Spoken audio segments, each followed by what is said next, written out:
அனைவருக்கும் வணக்கம். இன்னைக்கான வீடியோ பதிவில் நாம் இதை பற்றி பார்க்க போகிறோம் அப்படின்னு பார்த்தீங்கன்னா, மே 19ஆம் தேதிக்கு பிறகு சிம்ம ராசி அன்பர்களுக்கு என்ன மாதிரியான பலன்கள் கிடைக்கப்பெற போகிறது, என்ன மாதிரியான மாற்றங்கள் நடைபெற போகிறது, அவர்களுக்கு இந்த காலகட்டம் அனுகூலமாக இருக்குமா அல்லது சாதகமற்ற நிலையை ஏற்படுத்துமா அப்படிங்கிறத பற்றி தெரிஞ்சுக்க போகிறோம். அதாவது மே 19ஆம் தேதி பிறகு அப்படின்னு பார்த்தீங்கன்னா வைகாசி மாதம் பிறந்திருக்கோங்க. இந்த வைகாசி மாதமானது மே 14ஆம் தேதி முதல் ஜூன் 14ஆம் தேதி வரைக்கும் இருக்கக்கூடிய ஒரு காலகட்டம்.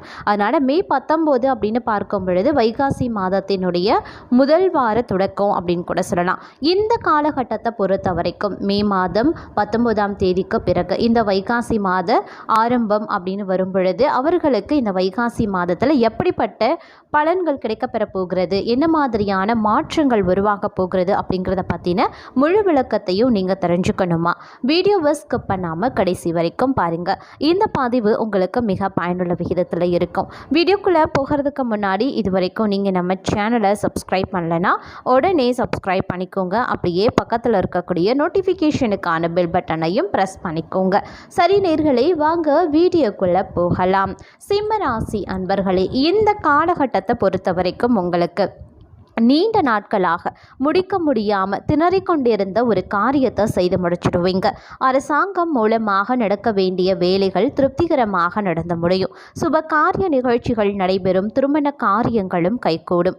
கணவன் மனைவிக்கிடையே மகிழ்ச்சி நிலவும் அப்படின்னு கூட சொல்லலாம். இந்த மாதம் நீண்ட நாட்களாக இருந்து வந்த பிரச்சனைகளும் பார்த்தீங்கன்னா ஒரு முடிவுக்கு வந்துடும் அப்படின்னு நான் சொல்லணும். பணவரத்து அதிகரிக்கும். கொடுத்த வாக்கு காப்பாற்ற முயற்சி பண்ணுவீங்க. உத்தியோகத்தில் இருந்து வந்த மறைமுக எதிர்ப்புகள் விலகும். தொழில் விரிவாக்கம் பற்றிய சிந்தனையும் அதிகரித்து காணப்படும். இந்த மாதம் எதிர்பார்த்த லாபம் உங்களுக்கு கிடைக்க பெறலாம். தொழில் போட்டிகள் நீங்க பெறும். உத்தியோகத்தில் இருக்கிறவங்க வாக்குவன்மையால காரிய வெற்றி பெறுவாங்க. குடும்பத்தில் வீண் விவாதங்களை தவிர்ப்பது நல்லது. கணவன் மனைவிக்கிடையே திடீர் கருத்து வேற்றுமை ஏற்படலாம். இருப்பினும் இந்த காலம் பார்த்தீங்க அப்படின்னா குழந்தைகள் உங்கள் சொல்படி நடப்பது மனதுக்கு மகிழ்ச்சியை தரக்கூடிய வகையில் இருக்குங்க. சாமர்த்தியமான உங்களின் பேச்சின் மூலமா எடுத்த காரியத்தை வெற்றிகரமாக செய்து முடிச்சிடுவீங்க. தொழில் வியாபாரத்திற்கு தேவையான பண உதவி உங்களுக்கு கிடைக்கப்பெறும். இந்த மாதம் உத்தியோகத்தில் இருப்பவர்களுக்கு உழைப்பு அதிகரிக்கும். எந்திரங்களை இயக்குபவர்கள் கவனமாக இருப்பது நல்லது. குடும்பத்தில் மகிழ்ச்சியும் குதூகலமும் ஏற்படுங்க. குடும்ப உறுப்பினர்கள் ஒற்றுமையுடன் செயல்படுவாங்க. கணவன் மனைவிக்கிடையே இருந்த மன வருத்தம் நீங்க பெறும். அதே சமயம் இந்த காலகட்டத்தை பொறுத்த வரைக்கும் பயணங்கள் செல்லவும் நேரிடலாம். வாக்கு வன்மையால் எடுத்த காரியத்தை சிறப்பாக செய்து முடிச்சிடுவீங்க. தொழில் வியாபாரத்தில் இருந்த போட்டிகளும் படிப்படியாக விலக ஆரம்பிச்சிடும். பணியாட்கள் மூலமாக காரிய அனுகூலம் உண்டாக பெறுங்க. சரக்குகளை பாதுகாப்பாக வைப்பது ரொம்ப நல்லது. அதே சமயம் இந்த காலகட்டத்தை பொறுத்த வரைக்கும் எதிர்ப்புகள் அகலுங்க. நீண்ட நாட்களாக இருந்து வந்த பிரச்சனைகளும் தீர ஆரம்பிச்சிடும். உதவிகளை செய்து மன திருப்தி அடைவீங்க. கொடுத்த வாக்கு காப்பாற்ற எடுக்கக்கூடிய முயற்சிகள் சாதகமாகவே முடியுங்க. மனதில் இருந்த குழப்பங்கள் நீங்கி திருப்தி நிலவும் அப்படின்னு கூட சொல்லலாம். பணவரவு எதிர்பார்த்தபடி வந்து சேரும். அதே சமயம் இந்த மாதம் தொழில் வியாபாரம் நிதானமாக நடக்குங்க. உறவினர்களுடன் அனுசரித்து செல்வது ரொம்ப நல்லது. எல்லா விதமான காரியங்களும் சாதகமான பலன்களை தரும். பணவரத்து திருப்தி தர வகையில் இருக்கும். பக்தியில் நாட்டம் ஏற்படும். பணவரத்தும் அதிகரித்து காணப்படும். அதே சமயம் நிம்மதியும் சுகமும் அதிகமாகும் அப்படின்னு கூட சொல்லலாம். புண்ணிய தலங்களுக்கு யாத்திரை செல்ல வேண்டியும் வரலாம். பணவரத்து திருப்திகரமாகவே இருக்கும். பல வகைகளிலையும் பிறர் உதவி கிடைக்கப்பெறுவீங்க. புத்தி சாதுரியம் அதிகரித்து காணப்படுங்க. யாருக்குமே வாக்குறுதிகள் கொடுப்பதை தவிர்ப்பது ரொம்ப நல்லது அப்படின்னு நான் சொல்லணும். அதே சமயம் வீண் அலைச்சலை குறைத்து கொண்டு வேலைகளில் கவனம் செலுத்துவது ரொம்ப நல்லது. பெரியோர்களின் உதவியும் கிடைக்கப்பெறுவீங்க. மனதில் தைரியம் தன்னம்பிக்கை உண்டாக பெறும். துணிச்சலுடன் எந்த காரியத்திலையுமே ஈடுபட்டு சாதகமாக செய்து முடிச்சிடுவீங்க. அடுத்தவர்களுக்காக பொறுப்புகளை ஏற்கும்போது ஒரு முறைக்கு பல முறை யோசித்து முடிவெடுப்பது நல்லது. பணவரத்து திருப்தி தர வகையில் இருக்கும். வெளியூர் பயணங்கள் செல்லவும் நேரிடலாம். உடல் ஆரோக்கியத்தில் கவனமாக இருக்க பாருங்க. புதிய நபர்களிடம் எச்சரிக்கையாக பழக வேண்டியது அவசியமாகிறது. அப்படி இல்லைனா தேவையில்லாத பிரச்சனைகள் உங்களுக்கு உருவாகலாம். அதே மாதிரி எந்த ஒரு செயலை நீங்கள் செய்வதாக இருந்தாலும் அடுத்தவர்களுக்காக நீங்கள் செய்யக்கூடிய பட்சத்தில் அடுத்தவர்கள் விஷயத்தில் நீங்கள் அனாவசியமாக மூக்க நுழைக்கக்கூடிய விஷயத்தில், அடுத்தவர்களுடைய பொறுப்புகளை நீங்கள் ஏற்கக்கூடிய பட்சத்தில் நீங்கள் ஒரு சில விஷயங்களை கண்டிப்பாக நீங்கள் சிந்தனை செய்து தான் செயல்பட வேண்டும்.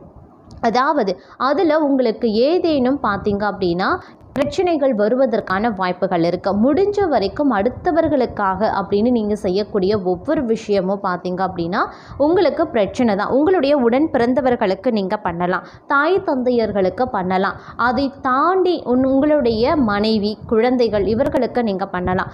இவர்களை தாண்டி நீங்கள் நட்பு வட்டாரம் சுற்றத்தார் அப்படின்னு வரும் பொழுது அக்கம் பக்கத்தினர், நெருங்கிய தோழர், அப்படி இல்லைன்னா தெரிந்தவர்கள் தெரியாதவர்கள், இந்த மாதிரி நீங்கள் அடுத்தவர்களுக்காக பண்ணக்கூடிய ஒவ்வொரு விஷயமும் பார்த்தீங்க அப்படின்னா உங்களுக்கு பிரச்சனையை கொண்டு வருங்க.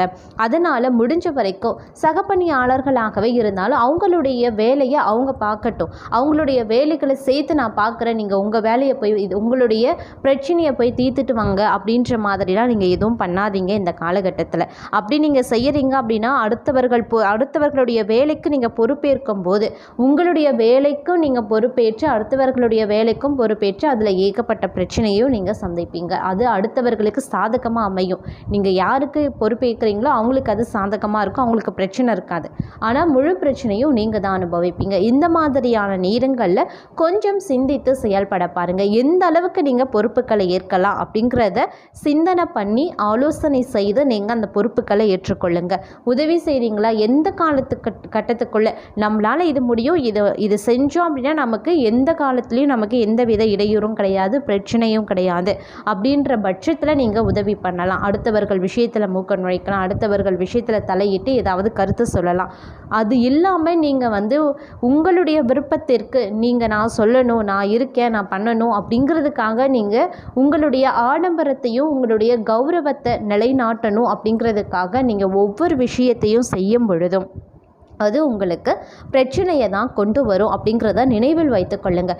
ஏன்னா இந்த காலகட்டத்தை பொறுத்த வரைக்கும் கிரக நிலைகள் அப்படி இருக்குது. நீங்கள் மற்றவர்களுக்கு என்ன தான் நான் ஆலோசனை கொடுக்குறேன், கருத்தை தெரிவிக்கிறேன், நான் உங்களுக்கு உதவி பண்ணுறேன், இந்த மாதிரி பண்ணுறேன், அந்த மாதிரி பண்ணுறேன், நீங்கள் என்ன சொன்னாலும் கிரக மாற்றங்கள்னு ஒன்று இருக்குது, கிரக நிலைகள்னு ஒன்று இருக்குது. கிரக நிலையங்களுடைய அடிப்படையில் பார்க்கும்போது சில தவறான நல்ல விஷயங்களில் கூட தவறாக முடிவதற்கும் அது வாய்ப்பு அமைஞ்சிடும். ஏன்னா அதுவும் ஒரு விபரீத ஒரு பிரச்சனையாக வருவதற்கு வாய்ப்புகள் இருக்குது. அந்த அளவுக்கு பார்த்தீங்க அப்படின்னா நீங்கள் கொஞ்சம் உஷாராக இருக்கணும் அடுத்தவர்கள் விஷயத்தில் நீங்கள் மூக்க நுழைக்கக்கூடிய பட்சத்தில். அதனால் முடிஞ்ச வரைக்கும் அடுத்தவர்கள் விஷயத்தில் அனாவசியமாக தலையிடாதீங்க. அவர்களே உங்ககிட்ட இந்த மாதிரி பிரச்சனை இருக்குது, ஏதாவது சொல்யூஷன் இருக்குமா, ஆலோசனை கொடுங்க, ஏதாவது ஒரு ஐடியா இருந்தால் கொடுங்க அப்படின்னு கேட்டால் நீங்கள் கொடுங்க. ஆனால் இதை நீங்கள் 100% செஞ்சே தீரணும், இப்படி பண்ணியே ஆகணும், அப்போ தான் உங்களுக்கு இந்த பிரச்சனை தீரும் அப்படின்னு அடித்து யாருக்கிட்டையும் சொல்ல வேண்டாம். உங்களுக்கு தெரிஞ்ச ஆலோசனைகளை நீங்கள் வழங்குங்க. அதை அவங்க ஏற்றுக்கிறதும் ஏற்றுக்காததும் அவர்களுடைய விருப்பம்.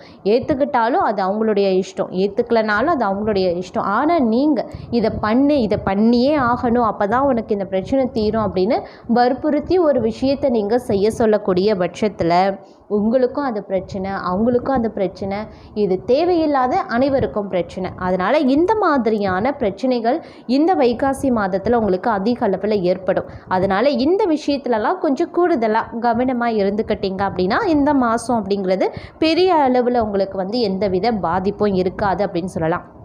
அதே சமயம் பணவரவு அப்படின்னு பார்க்கும் பொழுது அது உங்களுக்கு சரளமாக இருக்கும், தாராளமாக இருக்கும். அதுலேயும் உங்களுக்கு எந்தவித பிரச்சனையும் இல்லை. சில நேரங்களில் மட்டும் பார்த்திங்கன்னா திடீர் நெருக்கடிகள் உருவாகும். ஏன் அப்படி உருவாகும் அப்படின்னா ஆடம்பரத்துக்காக நீங்கள் செலவு செய்யும் பொழுது உங்களுக்கு பண நெருக்கடி உருவாகும். அத்தியாவசிய தேவைக்கு நீங்கள் செலவு செய்யும் போது எந்த பிரச்சனையும் இருக்காது. உங்களுடைய அன்றாட தேவைக்கு நீங்கள் செலவு செய்யும் பொழுது எந்த பிரச்சனையும் இருக்காது. ஆடம்பரத்திற்காக மற்றவர்களை வெறுப்பீத்தணும், மற்றவர்களை கவரணும் அப்படிங்கிறதுக்காக நீங்கள் எப்போ ஒரு விஷயத்தை செய்கிறீங்களோ செலவு பண்ணுறீங்களோ அந்த நேரத்தில் உங்களுக்கு பண நெருக்கடி அதிக அளவில் இருக்கும்.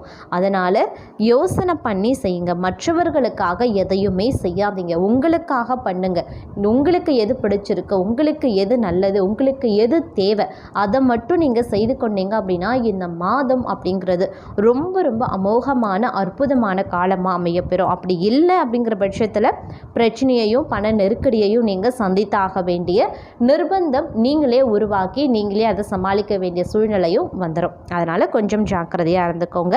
இந்த காலத்தில் உங்களுக்கு வரக்கூடிய பிரச்சனையை தவிர்க்க நீங்கள் செய்ய வேண்டிய பரிகாரம் பார்த்தீங்கன்னா, நவக்கிரகத்தில் குருவை நெய் தீபம் ஏற்றி வணங்கி வருவது மன அமைதியை தருவதுடன் அனைத்து வித நன்மைகளையும் உங்களுக்கு கொடுக்குங்க. காசி விசாலாட்சியை வழிபட எதிர்ப்புகள் அனைத்துமே அகலும், காரிய தடை நீங்க பெறும், சுபேட்சம் உண்டாக பெறும்.